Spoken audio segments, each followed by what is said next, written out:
Hello everybody. So this is just a short video to run through what I have sort of done to troubleshoot a 000101, I'm remembering that from memory, issue with an Epson ET-7750. I couldn't find loads of information out there on this, so everything I'm about to say is what I figured out, so it could be incorrect, but it makes sense to me, and it seems to be going right, or in the right direction for the troubleshooting process for this particular problem. So I will start by listing a couple of symptoms, I guess, for this problem. So what I was experiencing is the printer would turn on, and after about a minute of the printer carriage here moving left and right, along as it does, it would flash up this error on the screen, the 000101. And the best I could find for reasons for that is an issue with some of the ink carriage motors or their rotary encoders.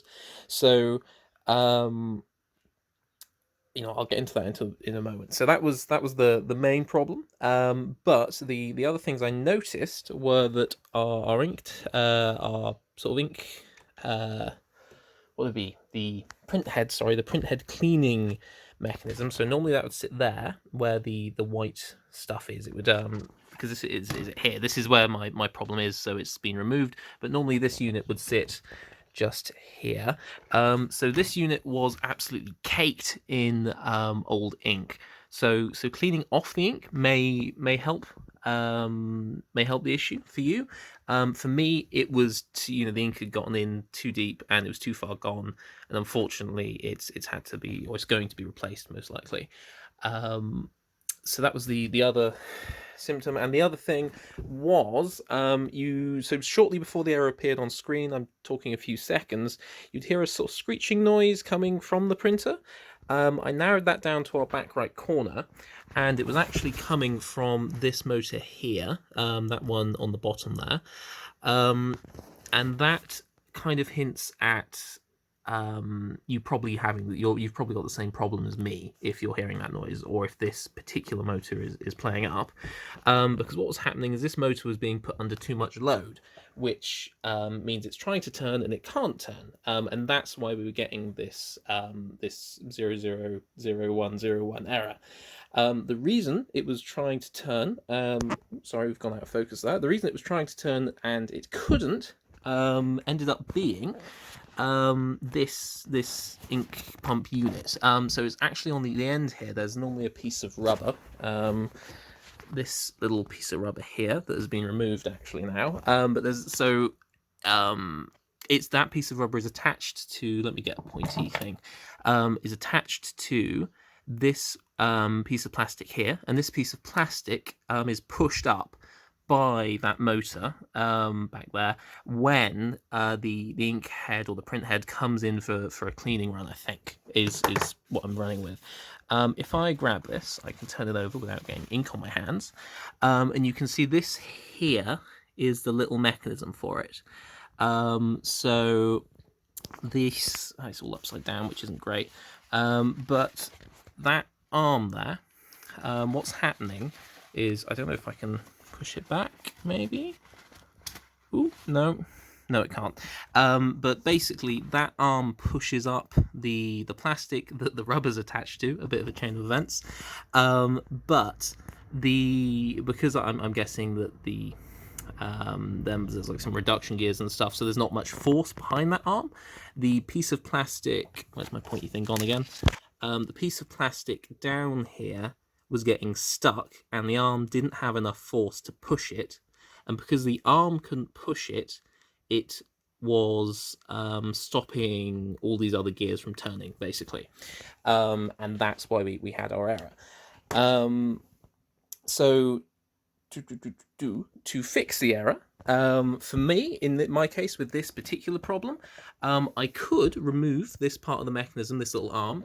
It would stop the piece of rubber from going up, and I'm guessing that's there for a reason, probably to stop ink from spilling out into the rest of the printer while it's cleaning, I'm guessing. So you may not want to do that, but if you're looking for a cheap, quick fix, that could work. or you can just buy another one of these units off AliExpress for like 20 quid, which is what I'll be doing. If you're facing this error and you are not sure if it's this problem or not, the other general advice is to obviously give this unit, or the other side of it, a clean when it's in here. So for that, you don't actually need to disassemble any of the printer, which is pretty sweet. If you don't mind doing a bit of disassembly, you can get this top plastic off here. That would sit over this area. You can get that off fairly simply, and that will give you access to two things. This rotary encoder here, and also there's a strip that would normally run along the back here, which looks like this. So these two, this strip and that rotary encoder, I think it's called a rotary encoder, they can sometimes get dirt on them, or ink on them more specifically, and that can apparently also cause this error. It's not in my case, but it may be in yours. There is also a tiny little rotary encoder back there. I don't know how you'd clean that, but it exists. And, you know, if you're troubleshooting this problem, that might be useful information. You can also clean the sensors that pick up on the various encoders. The sensors, or the sensor for this one is right there, I believe. The sensor for the strip is actually on the print head, which it's that one there. I think you can see those little silver prongs. That's the sensor, I think. And the sensor for the one back there is, again, that little black thing there.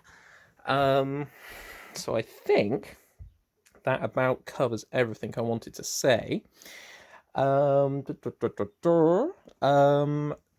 I mean, here are all the screws I've taken out, and some notes on where they go. I can't even read this handwriting, but it may be useful to you if you're not sure where something goes. Good luck. Then I guess, yeah, some general disassembly, or my process for disassembling it at least. As with most printers, you take two screws out the very top, and then you can lift out the scanner. Oh, sorry, no. You should start by taking a side panel off on this left side here. You can get a side panel off, and that gives you access to these cables here that need to be unplugged because they run up to the scanner. There is also this little wire here, which is probably for grounding or something, which screws into that hole there. So you'll need to detach those three, take the two screws out the top, then your scanner will come free. After that, oh gosh, what did I do after that? I've got to put this all back together yet, so it's going to be fun remembering. I think after that, after that, so that came off. Then your next task will probably be to get this sort of middle plastic here, if we can focus, off.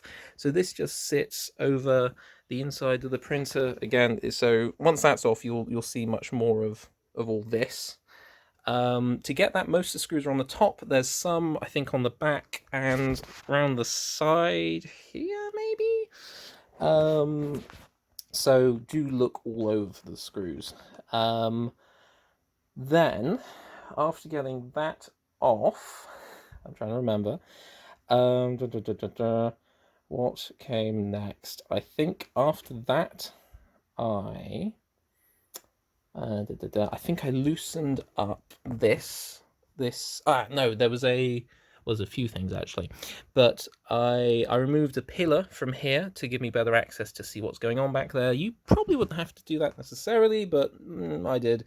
And then I've also removed this, I don't know what this is, like additional ink tank or whatever, that would sit down there like that. That's been unscrewed. Then I've pulled off the front right panel. There's one screw just there. You can see he's actually still in there.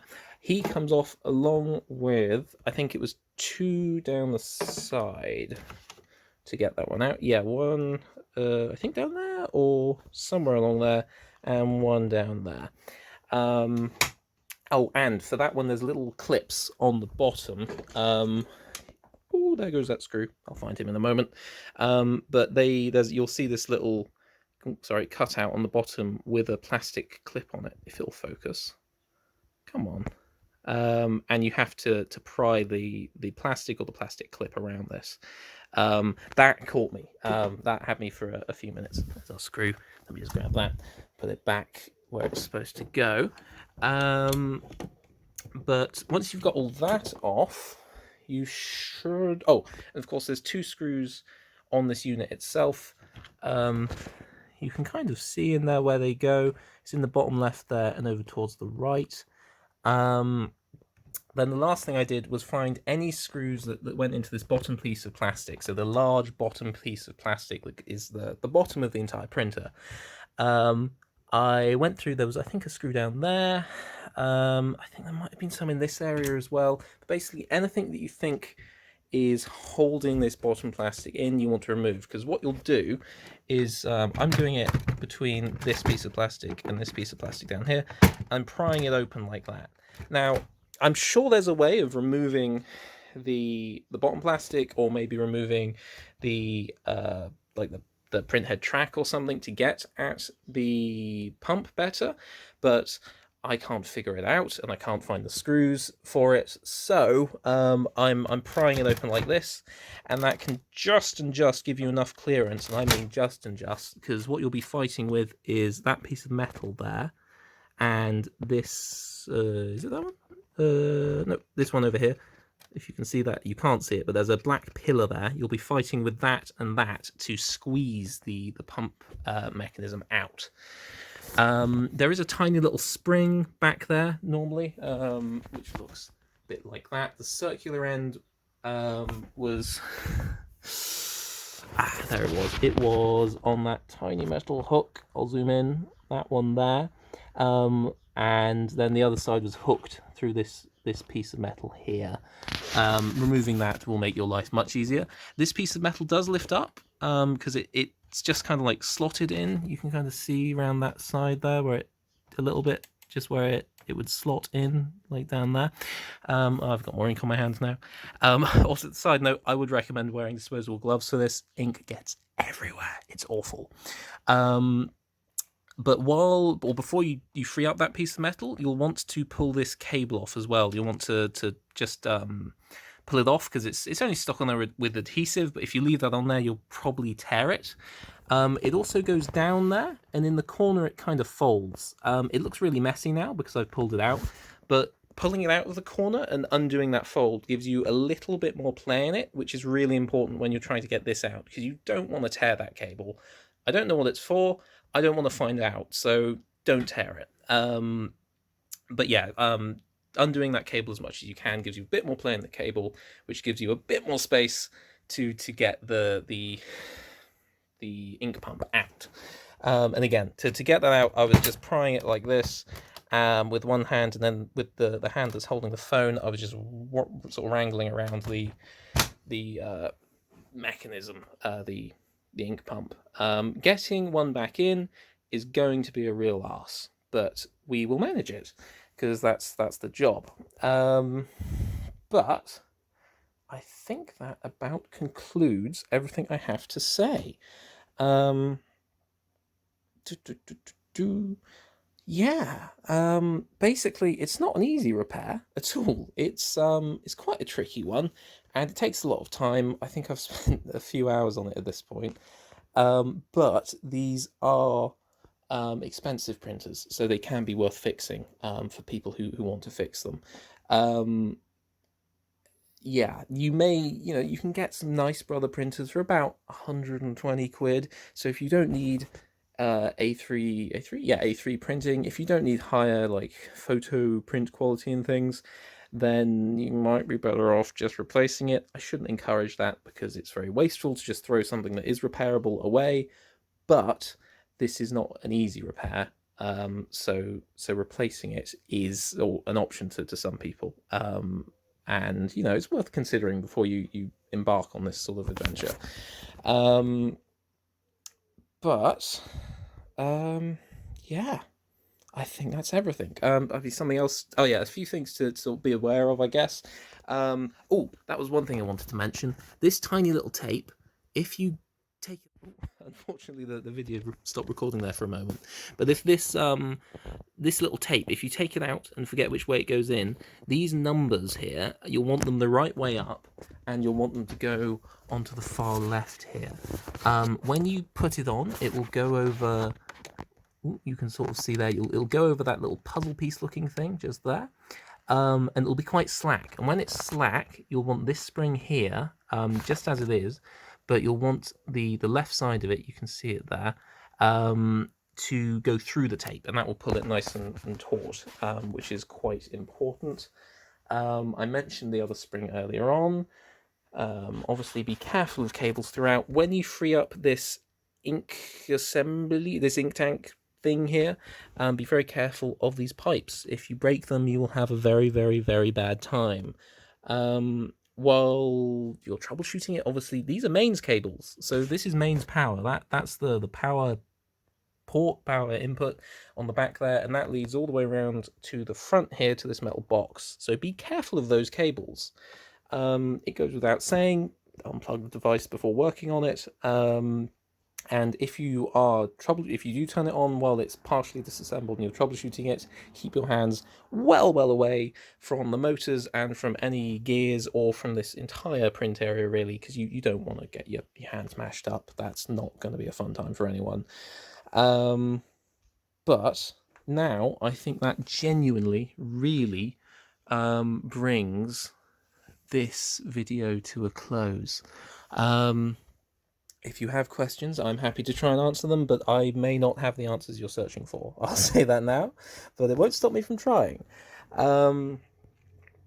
Yeah, hopefully this video helps someone, because I found that, again, there was just very little information online about this problem or how to fix it or troubleshoot it, so maybe some people can glean a little bit from what I've figured out here and hopefully fix your own printers. And with that, I will say goodbye.